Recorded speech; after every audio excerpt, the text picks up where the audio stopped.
Matt Connolly with the double biceps. It is in the contract a legal requirement every single time we appear on camera. Although today I think I will be outgunned. There it is by the man in the bottom of the screen, by everyone there. The man with the biggest biceps in all of arm wrestling. We'll introduce the guest that we have in a second. Firstly, I have to introduce the co-founder, the co-breather of air, the co-wearer of clothes in this virtual room that we're all in here. It is none other than the master of disaster, the king of sting, the count of Monte Cristo. It is Thunderlips, the ultimate male.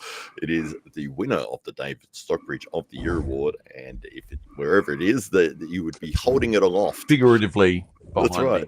That's right. The illustrious award held by the illustrious man with the illustrious beard.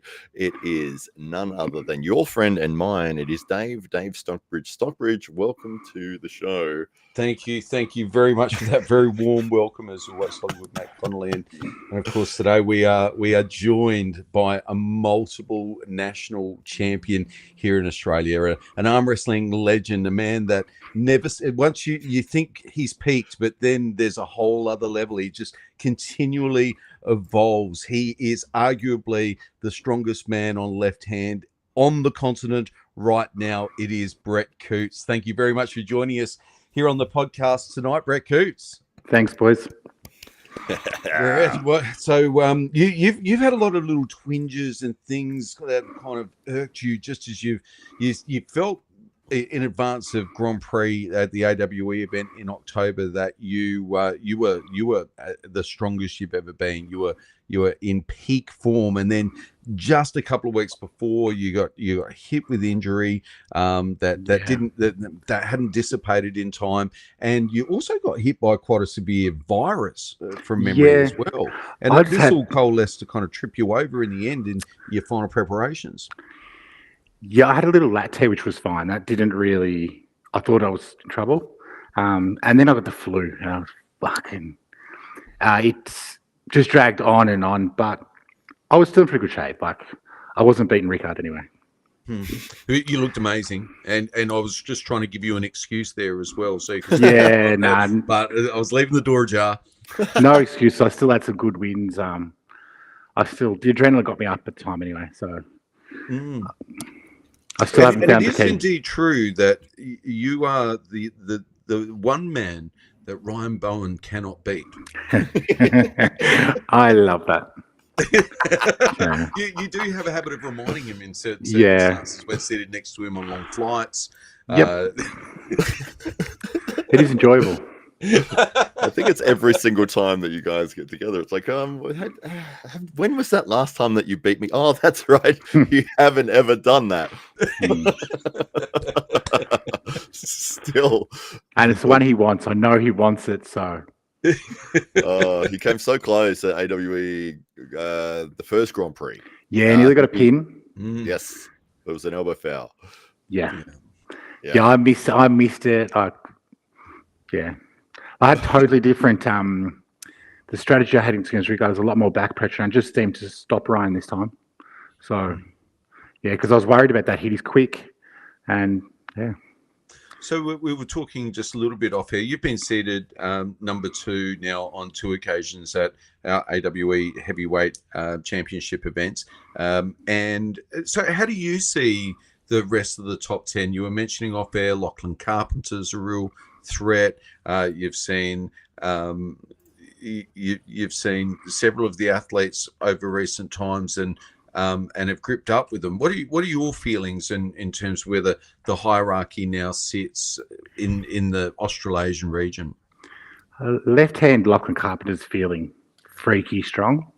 You've obviously got Rickard and Lachlan Adair at the top. Under that, I'm not sure. There's a lot of people that first and second I think are clear. After that, it gets a bit blurry. Yep. And what are the challenges for you now after a couple of these events? Because I guess over COVID, and then there was a period of time where you weren't competing at the highest level, and then you've re-emerged on the scene and really solidified that number 2 spot. And so, what kind of challenges now are out there for you? Is catching Rick at the dream now, or is it really consolidating your supremacy on left, or what are the challenges for you moving into 2025? The left, I really want. I want an AWE left-hand comp so I could actually take a victory. And right, I don't know that I'll be able to catch Ricard. Like it's, but I'm working on it. I'm coming back bigger. So really, yeah. Really? Well, you've also, in having competed in these events and been seeded and secured second place, you have been one of the lightest men in the field, surprisingly. You know, yeah. And we're now looking at you on screen, and you look like a cartoon character on screen there. You're a man of epic proportions, and yet you're competing against guys that are, in some cases, 60 kilos heavier than yourself. Yeah. So I was only 106 or 8 kilos there. Not particularly big, but I'm hoping for 120 by next OWE. Really? Wow. Yeah. Really? Going to be the biggest you've seen me. Wow. That's a big jump. That's huge. And do you feel like there's a tipping point over, say, 110, 115, where you need to be at your height, you kind of need to be that weight to be able to compete against that real top end elite around the world? I don't know. I think I'm probably my strongest at about 110, but I'm going to see if extra weight helps.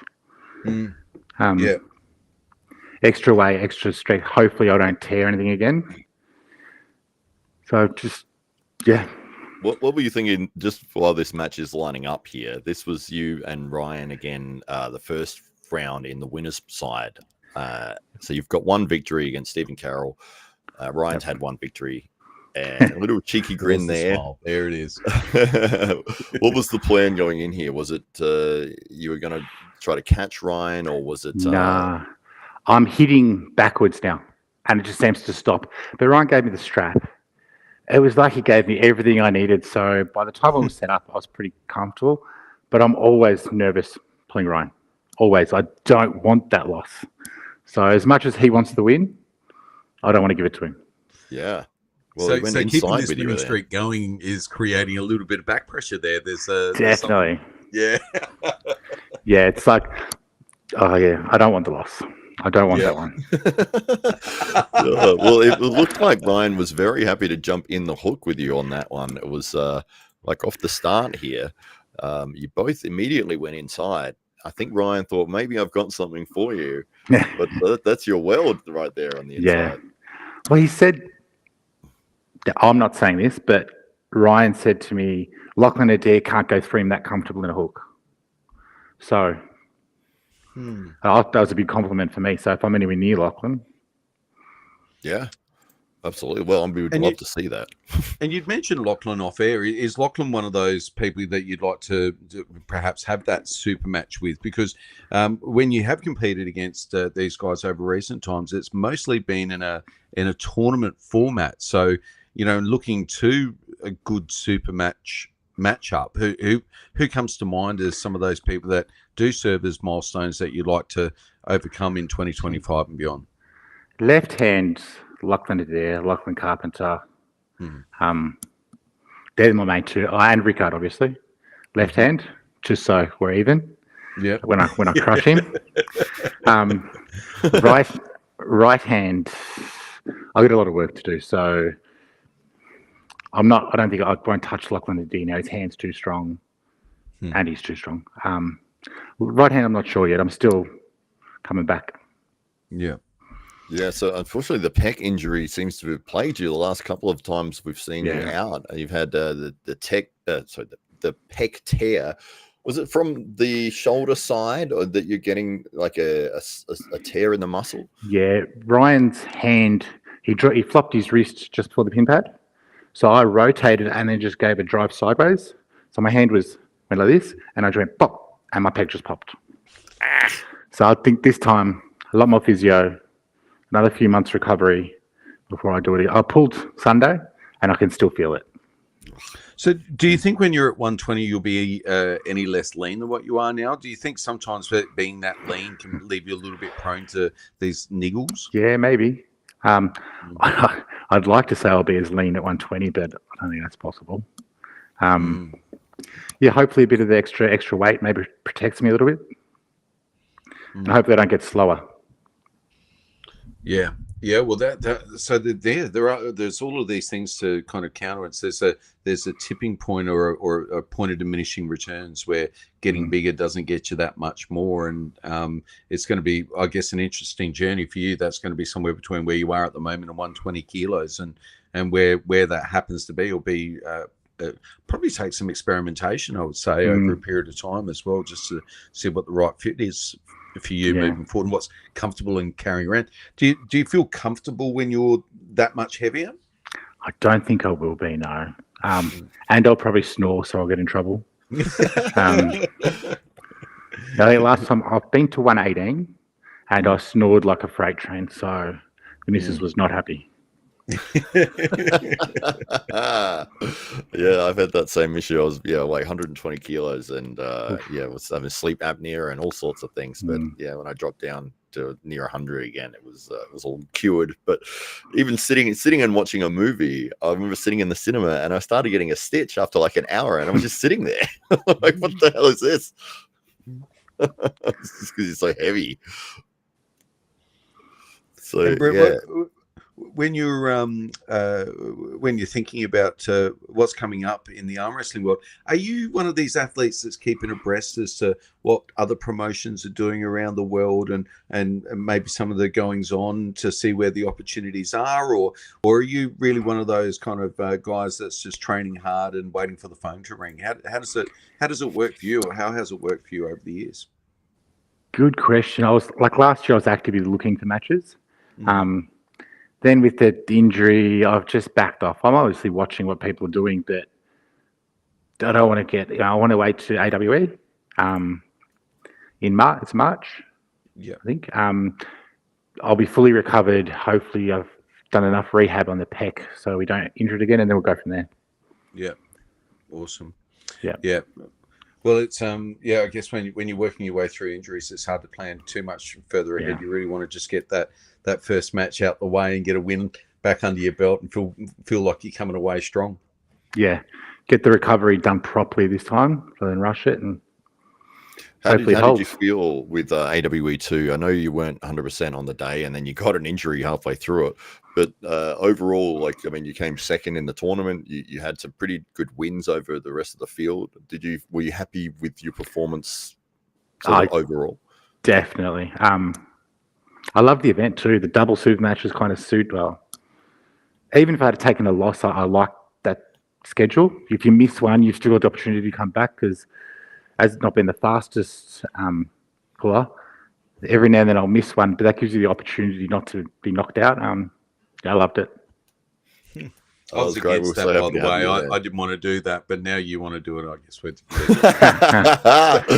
Yeah, that's right. Well, if Brett wants it, all right. I like the idea too. It just takes that single elimination. If you miss one, which I've missed plenty off the go, gives you that opportunity to come back. Yeah, especially if you've got if it's like your opening round and you're against somebody who's really fast, and maybe you've never had that referee before, and you're not exactly sure when they're going to say go. Because sometimes they'll be like, close your thumbs, close your hands, go. And then you're like, and you've already lost before you realize, as opposed to somebody that might be like, close your thumbs, close your hands, go. So you might be used to that. And then the person that you get on with the table at the actual event says go, and you just miss time it, and now you're out. So, that is one of the reasons we wanted to have the not only double elimination, but first to two for each round. And I think it was still very watchable in person. Like, it didn't seem to drag on, and I guess we had about 100 or so people in the room as well, and people weren't leaving because it was dragging out and taking forever. There was still a really good pace to it, even though athletes still got that chance at redemption if they did happen to be a little bit slow off the mark or miss a start, for instance. So meant they could keep their hopes alive as well. So Yeah, it was. It worked out for the best ultimately. What did you feel about the room? Did you like the setup? Was that what you were expecting coming into the event, or did you have any expectations? Did you think you were just going to be in somebody's shed again? I knew you guys had been. Because it was an option. No, I knew you guys had something big lined up, but I was impressed. The room was perfect. Everything was really good. No complaints at all. Oh, awesome. It was so good. I love seeing people's reactions to when you come out, like with the athlete introductions, because like I'll be showing them the event, and I think the first couple of guys. Well, actually, I think Stephen was first, and then it's like, and here's the next person. It's the light. You come out in shadow, and then the light comes on, and you're standing there like Mr. Olympia, and they go, "Oh my god, well, that guy's obviously gonna win." It helped. It helps when I got the extra small T-shirt too. It was sprayed on. It was the spray paint He had the choice. He had two. You know. Have you ever felt a pressure at all that because of your physique, your muscularity, that people expect you to do fantastically on the table, and maybe you go out and have a match and you don't win? Or do you ever think everyone here is now thinking, and you can hear them saying, "Oh, look at that guy! He's gonna destroy everybody." Does that put any pressure on you at all? You're never having underdog status ever. I don't feel it anymore. I've been around too long, and people that know arm wrestling know anyone can win. You don't have to be big. But when you go to an event and there's people who don't understand there, they expect you to win because they're like, geez, he's twice the size. How did he lose? Well, we've had bodybuilders come to comps and get smashed, and people just don't understand it. Yeah. That's my favorite times when those happen.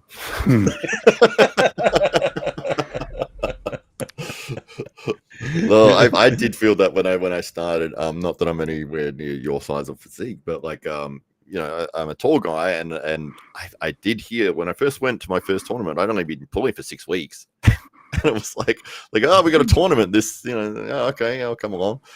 And you know, a few people sort of sizing you up or whatever, and it's like I went out there and got absolutely destroyed. Like there was 2 flash pins in a row, and just walk away like my head down, like, because I think people were like, "Oh, this is, you know, let's have a look.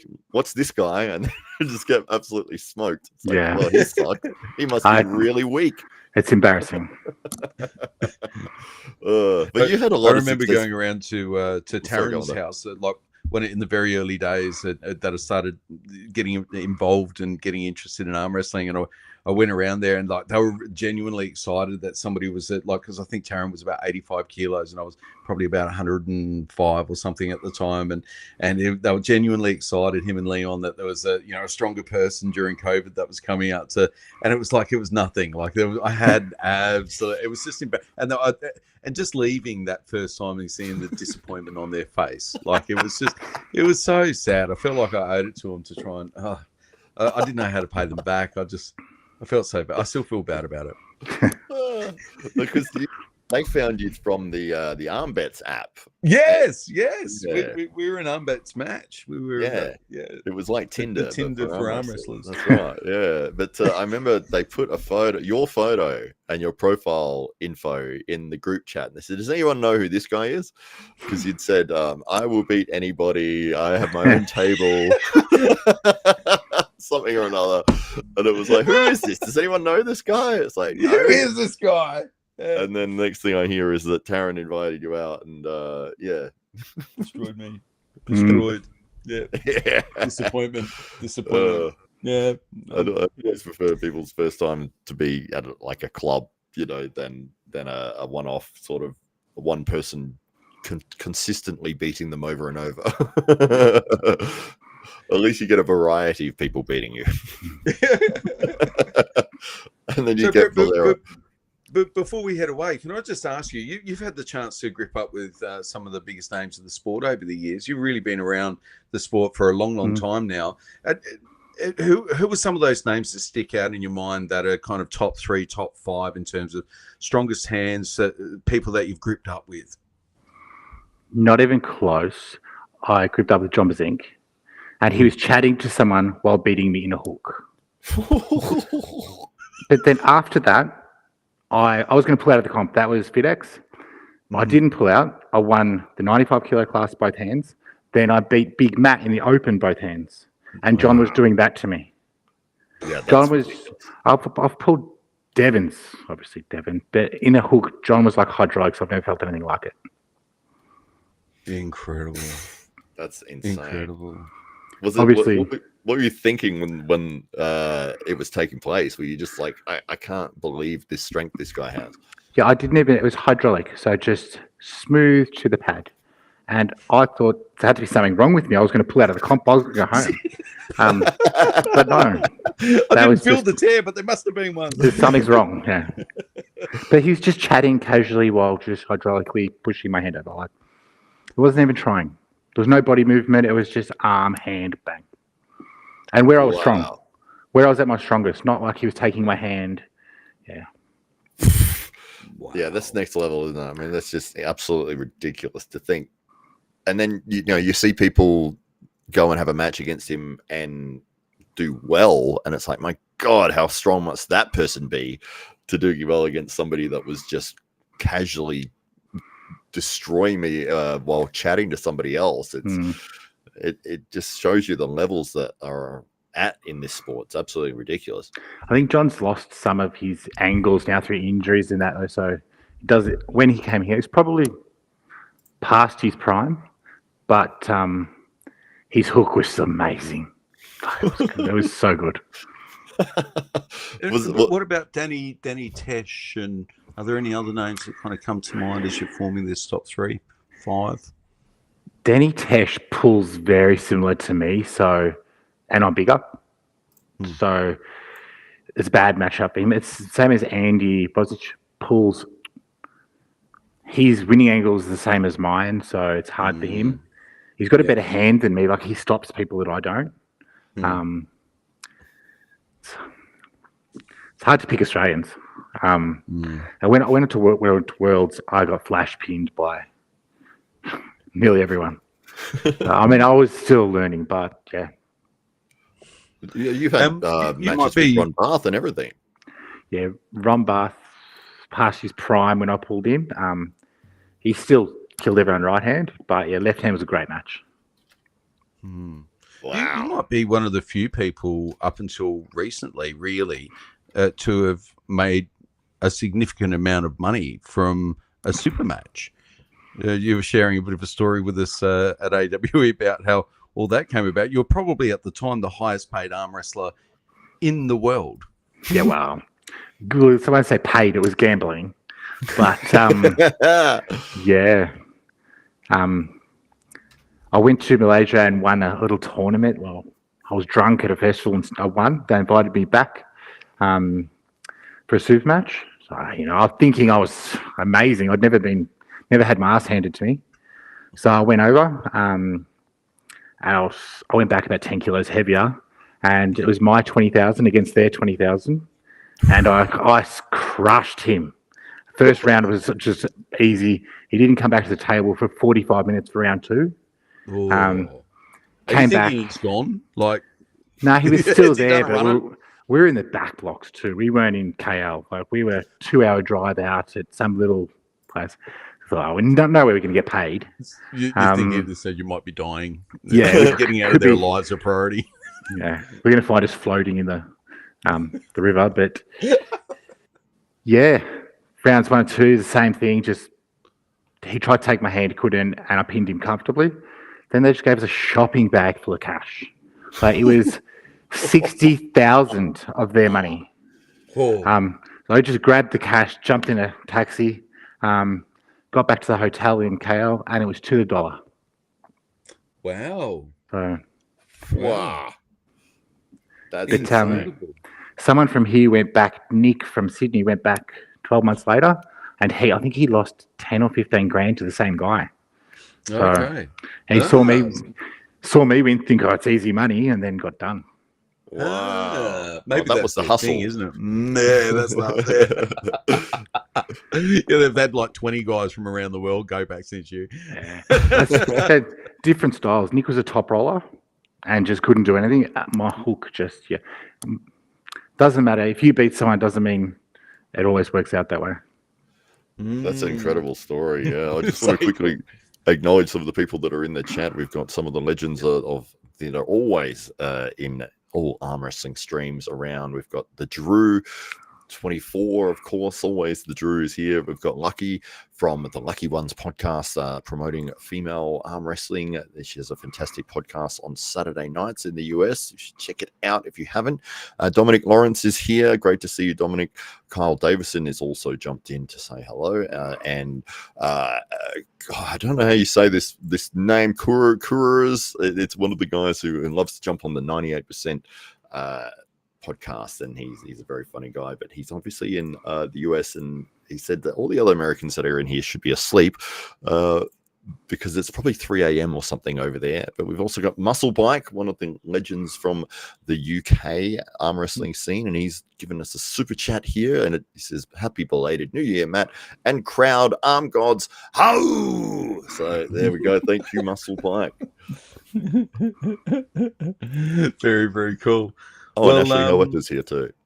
Ashley Hoetter, who was somebody who was very, very pleased to meet you. She'd been somewhat looking forward to having that opportunity to sit across the table from you. And in the afterpool, I noticed she was really picking your brains there, and you were more than happy to mentor her through a little bit. You kind of identified with her that maybe she needs to turn inside, and that's maybe where her strength lies, and she took a lot away with that.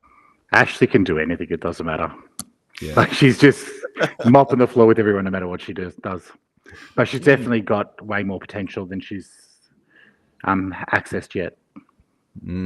Yeah.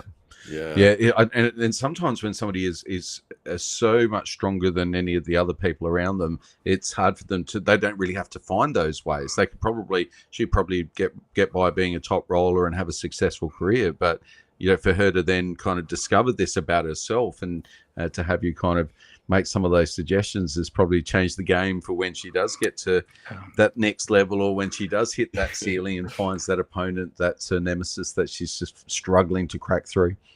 I know she was very excited to meet you. She was very excited when we went to dinner, and then I think you went to the bathroom or something. She's like, I can't believe I'm getting to talk to Brett Coutts. This is amazing.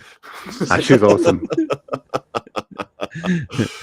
But we're all kind of like that, Brett Coutts, when we get the chance to talk to you. So thanks, boys. And thank you so much for being on Arm Wrestling Tonight. This is our new 5-night-a-week podcast, half an hour of all just arm wrestling chat, talking to some of the great names and figures in our sport, like Brett Coutts here tonight, who was kind enough to share some of his time to be part of the show. So thank you very much, Brett, for being part of the show. Thank you very much for all the people in the chat and who've been watching. And Hollywood Matt Connolly, some final thoughts from you. Yeah, absolutely. Well, before we go, I almost missed this super chat here from Lucky. She's $4.99 US. I'm loving the new format. Keep up the great work. Thank you so much, Lucky. We all really appreciate everything that you're doing for the sport of arm wrestling, as well as all the amazing people in the chat. It is you that spreads the word of arm wrestling around the world. So we very much appreciate everything that everybody does for the sport of arm wrestling. I think they were beautiful final words and thoughts, Hollywood Matt Connolly. Thank you very much, as always, to you and to everybody, and we'll look forward to seeing you all tomorrow night. Thanks, everyone. Tomorrow night? Oh, yeah, who is on tomorrow night? You should know. I should know. Should we find out? Should we find out? We could. No, let's not. Let's sit here and wonder about it. Is it Mario? It's such a smooth ending. If we're editing this, we're getting rid of this bit, okay? So no, this is live. We've got everyone here. Well, like, we've got Brett Coutts here for the audio version. Alex for us to finish. It's the dragster. Alex McKinnon will be joining us live tomorrow night. So tune in around this time, and you can hear us live. Otherwise, we're going to be getting this up on the audio platforms of your choice. So whatever you may be doing, as long as you've got some headphones on, you'll be able to tune in to Arm Wrestling Tonight. Thank you very much, everybody.